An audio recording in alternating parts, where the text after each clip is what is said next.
मैं डॉक्टर मनोज कुमार सिंचनपार, सहायक आचार्य इतिहास विभाग, महारानी श्री जया राजकीय महाविद्यालय भरतपुर। क्लास है बीए पार्ट द्वितीय इतिहास विषय, पेपर फर्स्ट।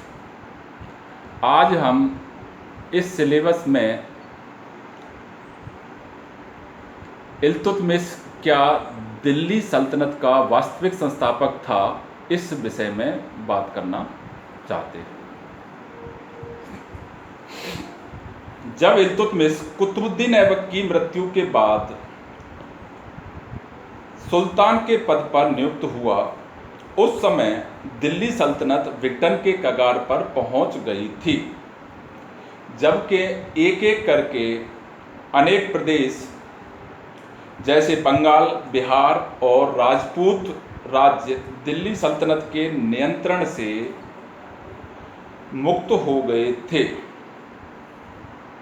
नासरुद्दीन कुवैचा व ताजुद्दीन एल्दौज दिल्ली सल्तनत पर अपना अधिकार करने का प्रयास कर रहे थे, किंतु इल्तुतमिश ने बड़े धैर्य व साहस के साथ एक एक करके उन समस्याओं का समाधान किया। और जैसे सर्वप्रथम उसने 1215 ईस्वी में अपने सबसे प्रतिद्वंदी ताजुद्दीन एल्दौज को पराजित करके उसका वध कर दिया। 1220 ईस्वी में उसने चंगेज खां के संभावित आक्रमण से दिल्ली सल्तनत की रक्षा की।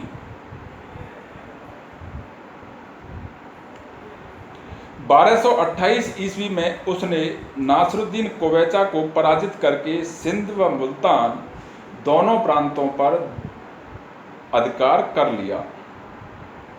1226 ईस्वी से 1232 ईस्वी तक उसने उन राजपूत राज्यों को पुनः जीतकर दिल्ली सल्तनत में मिला लिया, जो कुतुबुद्दीन ऐबक की मृत्यु के बाद दिल्ली सल्तनत से मुक्त हो गए थे, जैसे बयाना, रणथंभौर, अजमेर, जालौर, नागौर, मंडौर व ग्वालियर।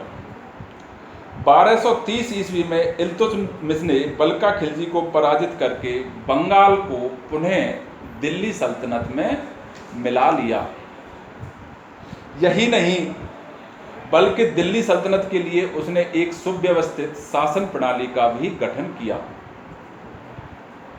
प्रशासन के क्षेत्र में इल्तुतमिश का सबसे प्रमुख कार्य एकता प्रणाली का गठन करना था। संपूर्ण दिल्ली सल्तनत को उसने एकताओं में विभाजित कर दिया और प्रत्येक एकता में उसने प्रशासन चलाने के लिए विश्वास पात्र अमीरों को उसका अध्यक्ष बना दिया, जिन्हें इक्तेदार, मुक्ता या बली कहा जाता था। प्रशासन के क्षेत्र में दूसरा प्रमुख कार्य अपने कुछ विश्वास पात्र तुर्की अमीरों का एक दल गठित किया, जिसे तुर्काने चहलगानी कहा जाता था। और प्रशासन में सभी महत्वपूर्ण पदों पर इस दल के सदस्यों की नियुक्ति की जाने लगी। इल्तुतमिश को प्रशासन चलाने में इन अमीरों का पूर्ण सहयोग मिला। प्रशासन का क्षेत्र में इल्तुतमिश का तीसरा प्रमुख कार्य दिल्ली सल्तनत के लिए मुद्रा प्रणाली का गठन करना था। इस उद्देश्य से उसने 2 नए सिक्कों, टंका व जीतल, जारी किए, जो दोनों अरबी सिक्के थे, तथा चांदी का सिक्का था, जबकि पीतल और तांबे का सिक्का भी थे। इल्तुतमिश द्वारा जारी किए गए ये दोनों सिक्के बाद में पूरी दिल्ली सल्तनत में चलते रहे, जिनकी प्रसिद्ध अंग्रेज इतिहासकार नेल्सन राइट ने भी प्रशंसा की है।